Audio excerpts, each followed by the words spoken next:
오늘은 스튜디오에 박선원 더불어민주당 의원 모시고 북한과 관련된 소식 이야기 나눠보겠습니다. 안녕하세요. 네, 안녕하십니까. 인천 부평을 국회의원 박선원입니다. 박선원. 네. 제가 이름을 헷갈려요. 선원입니다. 배 타는 박선원. 예. 선원. 배 좀 자주 타세요? 타는 걸 좋아합니다. 배 타는 거 좋아하시는군요. 예. 박선원 의원님 모시고 이야기 나눠보는데요. 저희 네. 웃으면서 시작했는데 좀 심각한 문제 좀 여쭤보도록 하겠습니다. 그렇죠. 러시아에 파견된 북한군의 실전 투입이 임박했다는 관측이 나오고 있는데요. 예. 지금 이 격전지로 알려진 쿠르스크 지역에 오늘까지 북한군이 5,000명 집결할 걸로 예상되는데요. 의원님 예. 이거 자세하게 좀 소개 좀 해주시겠어요?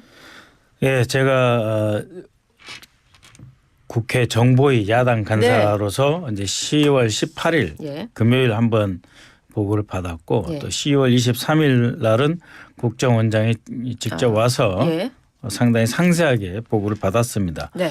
13일부터 15일까지 러시아의 수송선 4척을 활용해서 1,500명 들어갔고 또 19일부터 21일 사이에 또 추가로 1,500명이 들어갔다. 그래서 23일 당시 네. 바로 지난주죠. 예. 그때만 해도 약 3천여 명이 블라디보스토크 인근에서 현지 적응 훈련 시작을 했고 그다음에 이제 개인 화기라든지 새로 이제 군복이라든지 이런 걸 지급받고 있다 이렇게 이야기를 들었습니다. 예.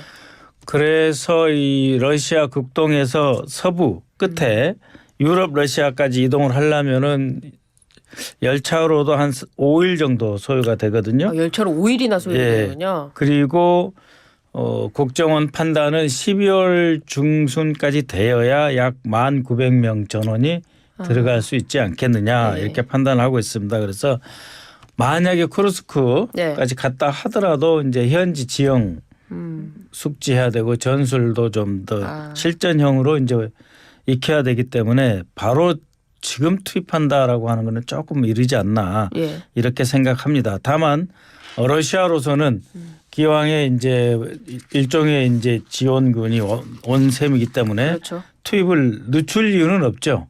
그렇지만 최소한의 이제 준비하는 시간이 걸리기 때문에 12월 중순 이후가 되지 않을까 판단하고 있습니다. 그래요. 이 만약에 투입이 빠르게 된다면은 말씀하신 대로 준비가 없는 상황이고 한데 이렇게 그렇죠. 되면은 좀 생명에 많은 위협이 있을 거 아닙니까? 그렇죠. 많은 사상자가 발생하게 되겠죠. 그렇죠. 그렇게 되면 이제 투입되고 계속해서 1,900명이 12월까지 투입될 예정인데 미리 많은 전사자가 발생을 하면 그 후속 추가 투입에 좀 어려움이 있지 않겠습니까? 그래서 일단 다 데려다는 놓고 조금 더 이제 그 전력을 확실하게 보강해서 전선으로 투입하지 않을까. 바로 투입은 안 될 것 같다 이 말씀이시네요. 왜냐하면 이제 1,900명 다 일단 들어오는 게 중요하지 않겠어요? 러시아 입장에서도. 그렇죠. 근데 이 사실 북한에서요. 이 지금 뭐 표현이 그렇습니다만 뭐 파병이든 북한군을 지원하는 문제에 있어서 이 투입된 북한 주민들의 가족을 격리시키고 또 그 이를 안 가족들이 오열했다는 보도도 나오고 있는데요. 이게 왜 일부러 숨겨서 보낸 걸까요? 갑자기 이제 가족들이 모른 상태에서 1,500명 두 차례로 이제 들어갔지 않습니까? 그러면 3,000명이고 평양 인근 부대에 폭풍군단이라고 해서 그 특수작전 부대입니다. 그렇기 때문에 이제 평양 안에서 소문이 날 가능성은 높죠.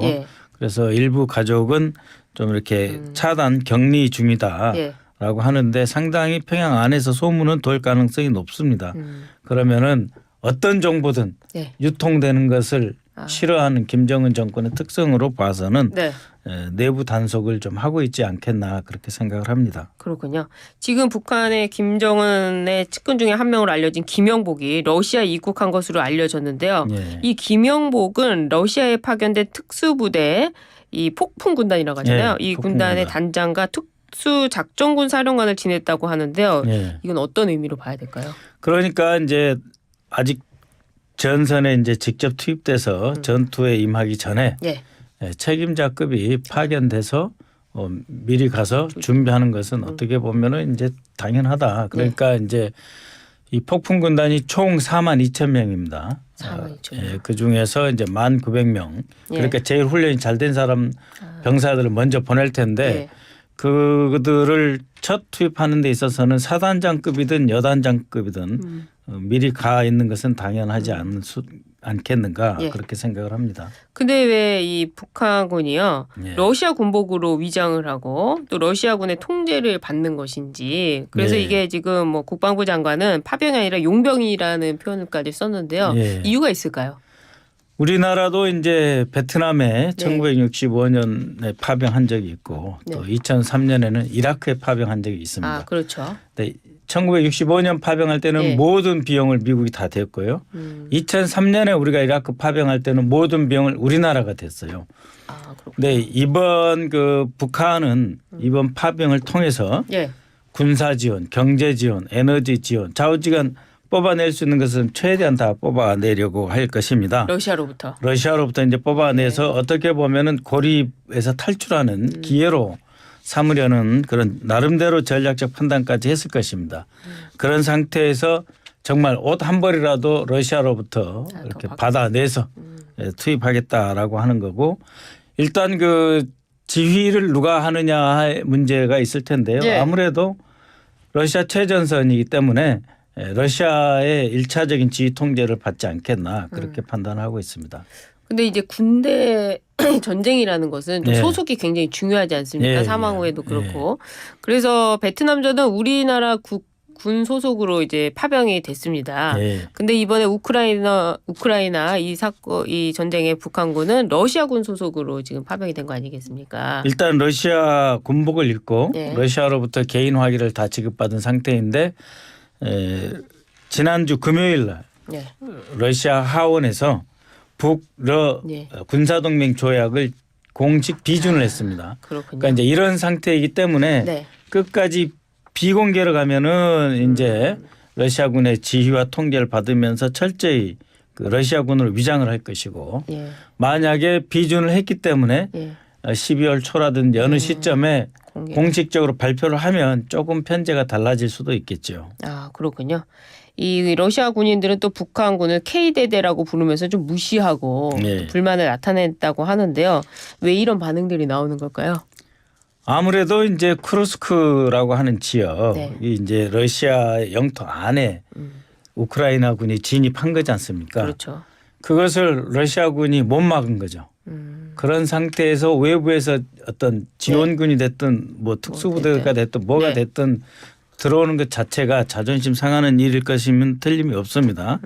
동시에 네. 또 K대대가 됐든 뭐가 됐든 간에 러시아군하고는 구별을 해야 되잖아요. 네. 그래서 그런 표현들을 사용할 것이라고 저도 생각을 합니다. 그래요. 이 김용현 국방부 장관은 북한군을 이제 총알 바지에 불과할 것이다 이렇게 이야기를 했는데요. 예. 사실 많은 분들이 그런 인권 문제에 대해서 걱정하고 있고 또 전 세계도 지금 규탄하고 있는 거 아니겠습니까? 예, 그렇습니다. 어떻습니까? 이런 부분들. 사실 그 최전선에 투입되는 모든 장병들은 사실 다 총알바지입니다. 예, 그래서 러시아의 이러한 그 부도덕하고 잘못된 전쟁에 투입되는 네. 북한군의 사기도 그렇게 높지는 않을 것입니다. 또 결과적으로 얼마나 러시아에 실제 도움이 될지도 두고 봐야죠. 예. 예, 그런 점에서 상당히 그 어려움을 겪을 것입니다. 다만 우리가 네. 이제 남의 사례를 보면서 우리의 경우를 들여다보는 타산지석으로 삼아야 된다고 하는 그런 교훈으로 보면은 네. 어떠한 군사 충돌이든 피해야 된다. 그리고 최전선에 투입되는 그런. 장병들 최말단 아닙니까? 네. 이들을 생각하지 않고 국가 전체 위기로 빠뜨릴 수도 있는 상황으로 몰고 가는 것은 북한이 됐든 러시아가 됐든 우리도 역시도 네. 신중해야 되고 매우 그 조심스럽게 다뤄야 되는 문제라고 생각합니다. 이 북한군과 관련해서 이제 국정원에서 파악하던지 아니면은 뭐 외교에서도 많이 파악을 하고 있던데 북한군의 실제 전투력이라는 것이 정말 북한에서 자랑하듯이 굉장히 그 전투력이 세다 이렇게 평가할 수 있을까요? 그러니까 이제 뭐 김정은이 8월 9월에 이 폭풍군단을 방문해서 그 조선중앙통신에 보도된 자료를 보면 상당한 전투력이 있는 것으로 보이죠. 다만 어느 군대든 실전에 투입되지 않은 상태는 모르는 것입니다. 아무리 개인의 뭐 체력적 조건이 좋다 하더라도 실전에서 전투 현장에서 그것도 전혀 다른 예. 시베리아 한 끝에서 그렇죠. 전쟁을 하게 예. 된다고 하면은 과연 그런 전투력을 발휘할 수 있을지 의문입니다. 사실은 예. 우리 군 입장에서 본다면 북한의 특수부대가 현지에서 얼마나 제대로 싸우는가 또 어떤 문제점을 그렇죠. 안고 있는가라고 하는 것은 우리는 우리대로 면밀히 좀 주시하면서 파악할 대목이죠. 민주당에서는 이런 부분에 대해서 어떤 규탄 성명이라든지 입장을 낼 계획은 없습니까? 네, 우리는 10월 18일 네. 제가 3시 반에 이제 국가정보원으로부터 예. 전화로 보고를 받았고요. 그다음에 국가정보원이 10월 18일 6시에 예. 보도 자료를 냈습니다. 예. 러시아 국동에 북한 병력이 파견된다라고 예. 하는 거죠. 그로부터 3시간 뒤 밤 9시에 민주당 국가안보 상황 점검 회의를 개최했고 바로 거기서 예. 러시아의 잘못된 전쟁을 규탄하고 여기에 파병하는 북한은 더더욱 문제다라고 하는 규탄 성명을 확실히 냈습니다. 그 기자회견에 저도 함께했고요. 그러셨군요. YTN에서 와서 보도도 해갔습니다. 죄송합니다. 즉 예. 어느 누구보다도 먼저 심지어 윤석열 정권보다도 더 먼저 북한의 그 전쟁에 대한 참전에 대해서는 강력하게 규탄을 했다라고 하는 점을 분명히 말씀드립니다. 네, 저희 YTN에서도 보도가 됐습니다. 예. 근데요, 또 한기호 국민의힘 의원과 이 예. 신원식 국가안보실장 뭐 개인 간의 이 사적 대화라고는 하지만 예. 우크라이나와 협조가 된다면 북한군을 타격해 심리전에 활용하자 이런 제안을 했습니다. 예. 뭐 군인들 간의 대화다 이렇게 평가하시는 분도 계신데요. 예. 어떻습니까? 이 어떻게 보셨습니까? 상당히 중대한 문제라고 봅니다. 그래요? 왜냐하면은 네. 이제 그 문자 메시지 전체가 이렇게 네. 카메라에 찍힌 건 아니고 그렇죠. 일부만 예. 찍혔거든요. 그 내용이 즉 폭격을 하고 예. 각종 미사일로 피격을 해서 피해를 입힌 다음에 그 결과를 심리전의 소재로 한국에서 예. 그러니까 휴전선에서 북한으로 확성기가 됐든 뭐든 뭐가 됐든 심리전의 소재로 쓰자는 거잖아요. 예. 그러니까 그 앞에 폭격을 한다는 것은 전투기를 동원한다는 뜻이지 않습니까? 그럼 그 F-16 같은 것도 이제 훈련하고 있어요. 우크라이나 군이. F-16을 영국이나 이제 미국으로부터 지원받아서 이제 훈련하고 있는 단계인데 전투기를 동원해서 폭격하고 미사일을 투입해서 심각한 타격을 입힌 다음에 그 결과를 심리전의 소재로 쓰자라고 하는 것은 상당히 오해받을 수 있는 중대한 문제입니다. 그러니까 우리가 참전하고 네. 우리도 파병하고 전투기 미사일까지 집어넣어서 사상자를 발생시켜서 러시아에서 일어나는 전쟁을 서울 휴전선까지 끌고 오겠다라고 한다면 그건 있을 수 없는 일이죠. 그러네요. 알겠습니다. 이 북한군의 이 전선 투입이 임박하자 우리 정부도 좀 대응을 하는 모양새인데요. 윤석열 대통령은 우크라이나에 대한 살상 무기를 직접 공급할 수도 있다 이렇게 검토하고 있다 이렇게 밝혔는데 어떻게 평가하십니까? 2003년 일입니다마는 예, 기억하실 것 같은데. 이라크가 미국으로부터 이제 그 공격을 받을 때 네. 김정일이 백두산 밑에 삼지연으로 도망을 갔습니다. 그래요? 그러면서 저 사태가 우리한테 어떤 영향을 미칠 것인가 이렇게 지켜봤었죠. 북한의 가장 강력한 특수부대 12,000명이 러시아 서부 전선에 보내지고 계속해서 추가로 보내진다면 어떤 일이 벌어집니까? 평양 부근에 예. 일정한 군사력의 공백이 생기는 겁니다. 그러네요. 그러니까 북한의 대남 위협도 일시적이나마 약화된다는 것이죠. 그 시기 동안 우리는 무엇을 해야 될까요? 우리 안보 태세를 정돈하고 상황 변화를 면밀히 주시하면서 이 유럽 전선에서의 이 불, 화약고 이런 것이 우리나라 한반도 전선으로 이동하지 않도록 신중에 신중을 지어야 되는데 바로 살상 무기를 제공하겠다, 뭐 좌시하지 않겠다라고 하는 것은 좀 이상합니다.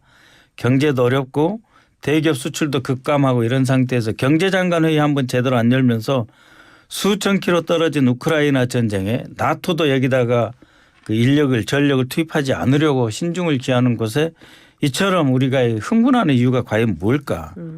정치적인 의도가 있지 않을까 생각하지 않을 수 없습니다. 정치적 의도면 무엇이 있을까요? 그러니까 이제 윤석열 정권의 무능, 김건희 여사의 국정농단 이런 것을 감추려는 혹은 가리려고 하는 그런 의도 아닌가. 우리가 지금 북한이 러시아에 참전한다라고 하는 것은 분명히 중대한 문제입니다. 중대한 문제이지만 수천 킬로 밖에서 이루어지는 일이죠. 그리고 북한군이 남쪽을 향한 것이 아니고 북쪽으로 멀리 넘어가는 거잖아요. 네. 이런 상황이 어떤 것을 무엇을 의미하는지 판단과 분석이 필요한 시점이다. 그러기 전에 좌시하지 않겠다. 대응하겠다. 마치 살상무기로 보내겠다. 이런 그런 시기는 아니다라고 보는 것이죠. 예. 그 미국 대선이 얼마 안 남았잖아요. 예. 이 미국 대선 결과가 북한의 파병 방식과 이제 어떤 결과가 있을까 이렇게 궁금해하시는 분도 계시네요. 어떻습니까? 그렇죠. 그러니까 예. 두 가지예요. 예. 하나는 미국 대선이 11월 5일 날 끝나서 네. 내년 1월 26일 날 대통령이 취임합니다. 네, 그러면 약 그렇죠. 2달 반의 공백이 생기죠. 네. 이때 러시아가 과연 우크라이나에 정말 그동안 사용하지 않은 무기까지 다 동원을 해서 총 공세를 펼칠 것인가. 네. 그렇다면은 이제 북한이 더 많이 개입을 하겠죠. 그러면서 북한은 미국을 향해서 예. 핵 미사일 실험 같은 것을 새로 할 수 있다라고 예. 하는 카드도 흔들 것입니다. 그런 식으로 해서 미 대선 기간의 결과에 따라서 그러니까 예를 들면 트럼프가 당선이 되면 네. 푸틴과 김정은과 대화가 된다는 트럼프 아닙니까? 그렇죠. 그럴 경우에는 또 상황이 급반전할 수가 있고요. 어떻게 됩니까? 아니 그러니까는 김정일과 러브레터를 23번 주고받았다라고 예. 자랑하는 트럼프. 또 푸틴과는 자신 있을 때 트럼프 자신이 대통령일 때는 푸틴이 다른 나라를 침공하지 않았다. 내가 전쟁을 막겠다. 너는 중단시키겠다 하는 트럼프가 대통령이 되면 내년 1월 26일 이전까지 해도 어떤 전환이 있을 수 있고요. 그렇지 않고 이제 카멜라 해리스가 이제 대통령이 되면 예. 현재의 미국의 안보팀이 그대로 있기 때문에. 우크라이나를 예. 지원하면서 새로운 판을 더 가속화시킬 수도 있죠. 그렇군요. 그럼 우리나라 입장에서는 누가 당선되는 게 좋습니까? 우리 입장에서는 경제적인 측면에서는 해리스가 좀 나은 것 같고요. 국제 정세를 안정화시킨다는 점에서는 트럼프가 조금 낫지 않을까 생각이 듭니다. 어떻게 국제적인 정세가 안정돼야 경제도 잡을 수 있는 거 아닐까요? 예, 그런 점이 있죠. 근데 개인적으로는 어떻게 예상하세요? 미국 대선. 이제 트럼프가 이제 예. 백인을 예. 이제 잡고 있는데 백인이 한 전체 유권자의 60한 3, 4%예요. 그러니까 압도적으로 백인이 많죠. 카멜라 그래요? 해리스는 아무래도 인도계라는 평가를 받고 있어서 흑인조차도 지지를 덜 한다라고 하는데 또 지난번 바이든이 트럼프를 이겼을 때를 보면 민주당의 보이지 않는 조직력이 그렇죠. 굉장히 강합니다. 그래서 개표가 진행될수록 오히려 예상했던 것보다 더 큰 폭으로 바이든이 트럼프를 이겼거든요. 네. 그래서 민주당의 조직력 그다음에 이제 공화당의 백인 우월주의가 지금 충돌하고 있는데 정말 이번에는 어디가 이길지 모르겠습니다. 그렇군요. 알겠습니다. 다음에 미국 대선이 끝나고 결과를 보고 또 한번 예측 부탁드리도록 하겠습니다. 웬만하면 예상을 해보겠는데 지금은 어렵습니다. 50대 50으로 하겠습니다. 알겠습니다. 오늘 말씀 잘 들었습니다. 지금까지 박선원 더불어민주당 의원이었습니다. 감사합니다. 고맙습니다.